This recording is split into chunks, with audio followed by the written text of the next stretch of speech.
घोटाले से जुड़े मामले में जमानत मिल गई है। अब वे जेल से बाहर आ सकते हैं। जमानत मिल गई तो आ सकते हैं कि आएंगे ही। और टेक्निकल मामले पे जमानत मिली है। सुप्रीम कोर्ट का मैंने फैसला है कि जितने दिन की सजा हुई है उसकी आधी आप काट लेंगे तो आपको जमानत मिलेगा। तो पिछले दफा हमारी ओर से, लालू यादव की ओर से कहा गया कि साहब आधा पूरा हो गया है। सीबीआई ने अपोज किया कि नहीं, पूरा नहीं हुआ, अभी 1.5 महीना बाकी है। हाई कोर्ट ने सीबीआई के उस स्टेटमेंट को मान लिया और हुआ कि नहीं साहब 1.5 महीना बाद। तो टेक्निकल ग्राउंड पर था, खुद जज का ऑर्डर था कि 1.5 महीना के बाद बेल देना है। तो टेक्निकल ग्राउंड पर सुप्रीम कोर्ट के उस ये मिला और लालू यादव को जमानत मिलने से मैंने बहुत खुशी है। हम ये कहेंगे कि पिछड़े तबकों में, दलितों में जो लोग लालू यादव को वोट नहीं देते हैं किन्हीं कारणों से आज, वो लोग भी माने भीतर भीतर चाह रहे थे कि नहीं लालू यादव को जमानत मिल जाए। और लालू यादव के प्रति माने लाख कोई कहे, उनके मन में एक इज्जत का भाव है, इसलिए कि उनको लगता है कि इस आदमी ने हमको जबान दिया, इस आदमी ने सर उठाकर चलने का स्वाभिमान हमारे अंदर पैदा किया। किन्हीं कारणों से लालू यादव के राजनीति से मतभेद होने के कारण या साझेदारी नहीं मिलने के कारण भले इनसे अलग हो गए होंगे, लेकिन लालू यादव के प्रति मन में आदर, माने उनके प्रति सम्मान और उनके प्रति संवेदनशीलता पिछड़ों में, और न सिर्फ बिहार में बल्कि तमाम जगहों पर सामाजिक न्याय का एक योद्धा के रूप में तो उनको जाना ही जाता है। रासायनिक उर्वरक मंत्रालय ने जानकारी दी है कि सरकार के हस्तक्षेप के बाद रेमडेसिविर इंजेक्शन के प्रमुख निर्माता और बाजारियों ने अधिकतम खुदरा मूल्य में स्वैच्छिक कमी की सूचना दी है। देखिए, दवाइयों का जो खेल है, अब इस ढंग से सरकार दावा कर रही है कि साहब देखिए हमने दवाई का कम करा दिया। ब्लैक में दवा मिल रही थी, दवा उपलब्ध नहीं थी, और आपके घर में आग लगा हुआ था और आप जो है उसका एक्सपोर्ट करवा रहे थे। कैसे एक्सपोर्ट करवा रहे थे भाई?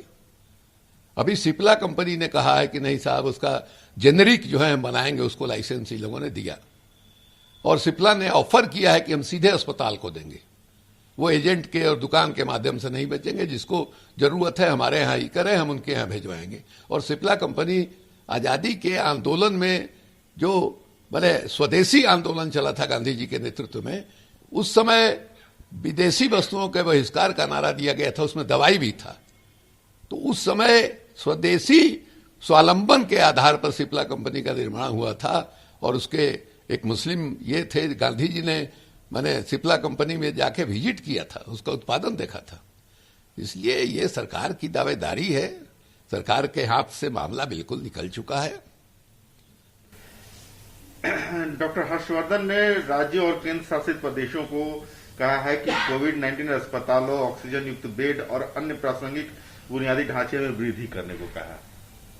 देखिए, भाषण दे देते हैं, अखबार में बयान दे देते हैं, अच्छा आप बढ़ाइएगा बेड, आप आदमी कहां से ले आइएगा? डॉक्टर कैसे कहां से बढ़ाइएगा? नर्स कहां से बढ़ाइएगा? पैरामेडिकल स्टाफ कहां से बढ़ाइएगा? वहां सफाई सुथरा के लिए एक्स्ट्रा आदमी कहां से लाइएगा? डॉक्टर आपके पास सीमित है। अभी तक 800 डॉक्टर जो है हिंदुस्तान में माने कोरोना के शिकार होकर के मारे गए हैं, और आप इस तरह से बेड बढ़ा रहे हैं कि साहब हमने 1000 बढ़ा दिया, हमने मैदान में लगा दिया, हमने होटल में लगा दिया। लेकिन मरीजों के देखभाल के लिए, और इसमें सबसे बड़ी जरूरत पड़ती है ऑक्सीजन की, वेंटिलेटर की, उसको आपने बढ़ाया नहीं। पिछले साल जो है उस समय माने बहुत 5000 माने पेशेंट थे कोविड के, उस समय आपने देश में लॉकडाउन कर दिया था। तब से आप कर क्या रहे थे?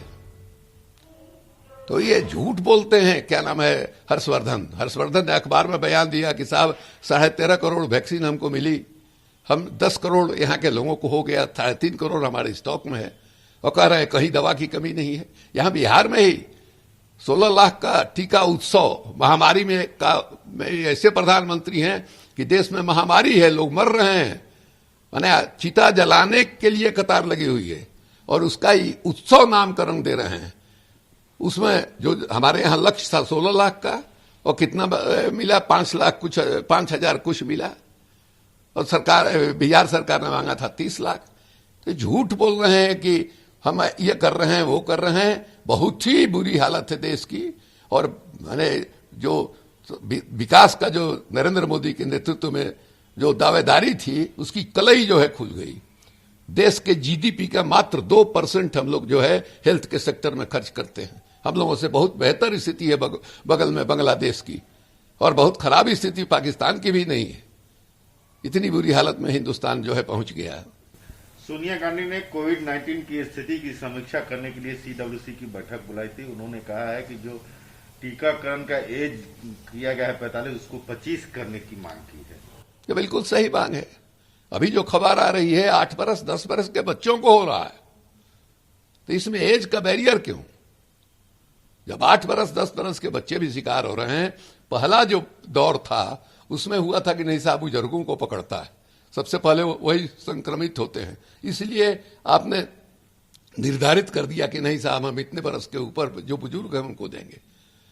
अब उसके बाद जो है आपने कहा 45 बरस किया। 45 बरस तक के लोगों को भी जो वैक्सीनेशन का इनके पास क्षमता नहीं है, ताकत नहीं है।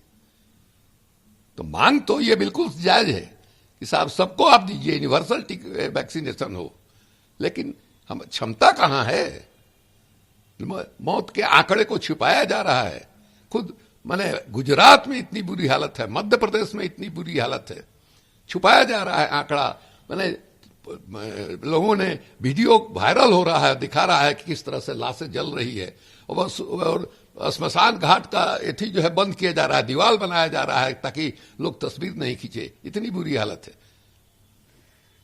प्रधानमंत्री ने कोविड-19 मामलों में वृद्धि को देखते हुए कहा है कि कुंभ अब प्रतीकात्मक होना चाहिए। आपने वहां का जो चीफ मिनिस्टर है उस पर मुकदमा क्यों नहीं चलाया भाई?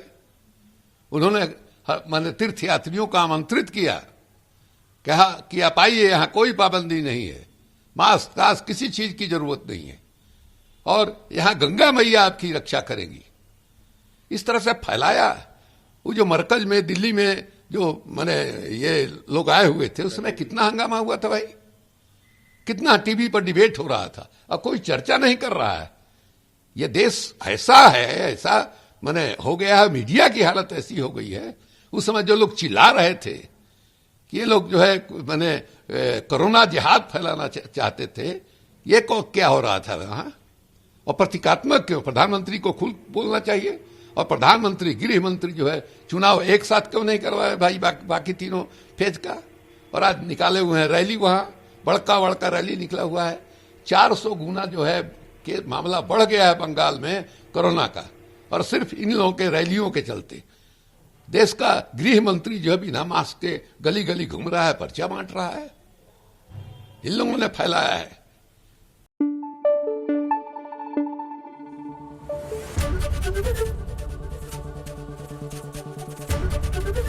एबीपी न्यूज आपको रखे आगे।